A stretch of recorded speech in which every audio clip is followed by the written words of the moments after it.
El sábado pasado tuve la oportunidad de participar de una mesa de debate a propósito de la presentación del libro El imperialismo del dólar de Mauricio Lazarato, publicado por la editorial Tinta Limón.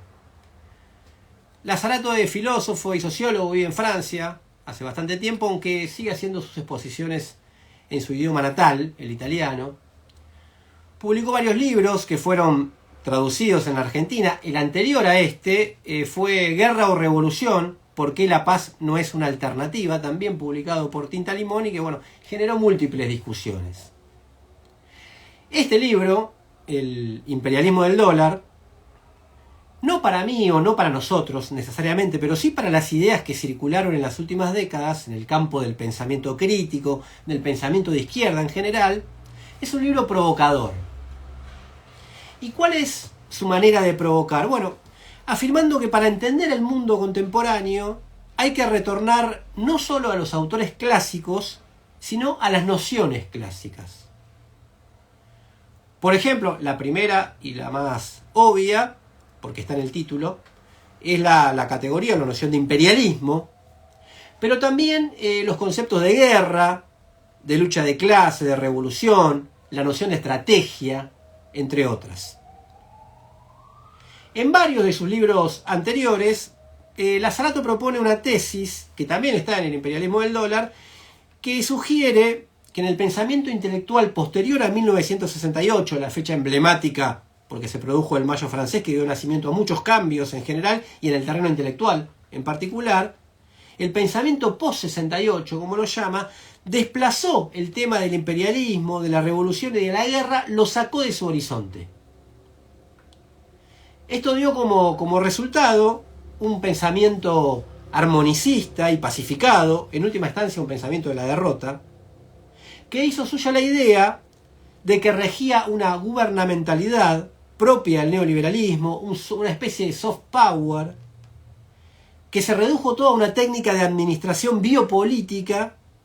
que había dejado los múltiples mecanismos de violencia sobre los cuales el poder en esencia se asienta. Libros que en las últimas décadas estuvieron muy de moda en la academia, como La nueva razón del mundo, de los franceses Christian Laval y Pierre Dardot, o los trabajos de la filósofa norteamericana Wendy Brown, por ejemplo, uno que recuerdo ahora, El pueblo sin atributos, sería la expresión de esta manera de pensar. Como diría Lazarato,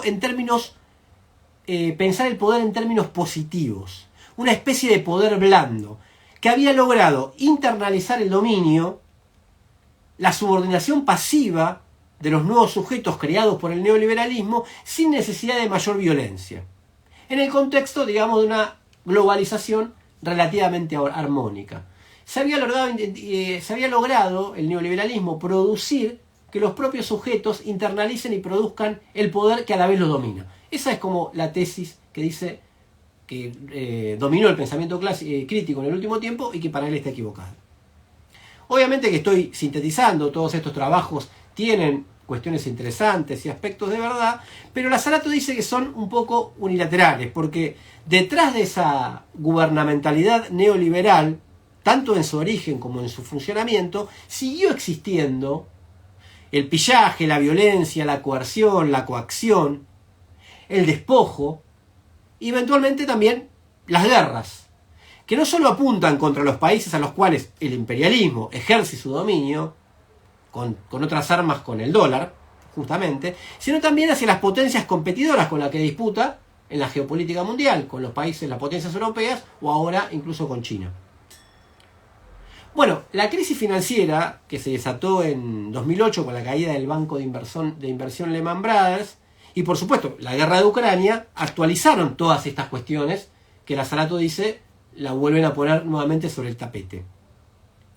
Así como también las revueltas y las movilizaciones que recorrieron el mundo, múltiples y muchas en el último tiempo, y que fueron desde la famosa primavera árabe en 2011 hasta las revueltas en Colombia o en Chile, en nuestro continente, o los distintos movimientos que presenciamos en Francia, desde los chalecos amarillos hace un tiempo hasta ahora este enorme movimiento contra la reforma previsional del presidente Emmanuel Macron.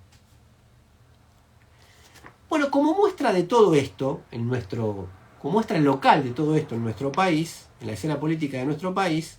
el martes pasado tuvo lugar el encuentro anual de la Cámara de Comercio de los Estados Unidos en la Argentina. El acto inaugural estuvo a cargo de Facundo Gómez Minujín, presidente del Banco JP Morgan, representante en la Argentina,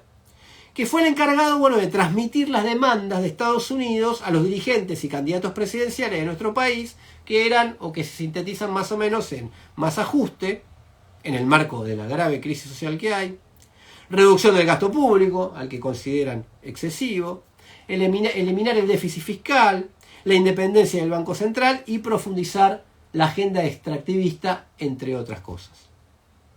No fue un pedido de onda, digamos, ¿no? Una recomendación, un consejo hecho por una potencia, por un país amigo, sino que se hizo en el marco de las negociaciones con el Fondo Monetario Internacional para anticipar eventuales desembolsos con una economía que está, en corrida permanente contra el peso y a favor del dólar. Es decir, aplicando la coerción y la coacción del, como diría Lazarato, imperialismo del dólar. Por ahí desfilaron para rendir examen Horacio Rodríguez Larreta y Patricia Bullrich, de Juntos por el Cambio, Sergio Massa y Daniel Scioli, del espectro del peronismo, el embajador argentino en Estados Unidos, Jorge Argüello, y Horacio Rosati, el presidente de la Corte Suprema de Justicia, que venía de suspender 2 elecciones en Tucumán y San Juan. Todos a los pies del imperio. Incluso el mismo Rosati recitando el discurso que era inconstitucional la emisión de moneda. Un discurso rarísimo, solo que sonaba bien a los representantes de Estados Unidos que estaban ahí. Bueno, al margen de varias discusiones que puede generar el libro, para volver al libro y a este ejemplo que daba nuestro país, el imperialismo del dólar, los límites entre la guerra y la paz, los sujetos sociales que pueden transformar esto, a mí me parece muy bueno, muy progresivo, reponer determinadas categorías, obviamente que no por un mero ejercicio intelectual, como las categorías de guerra, de revolución, de imperialismo, etc., sino porque expresan mejor el mundo al que nos enfrentamos, su verdadera naturaleza y sus líneas de falla que habilitan, entre otras cosas, la posibilidad de cambiarlo.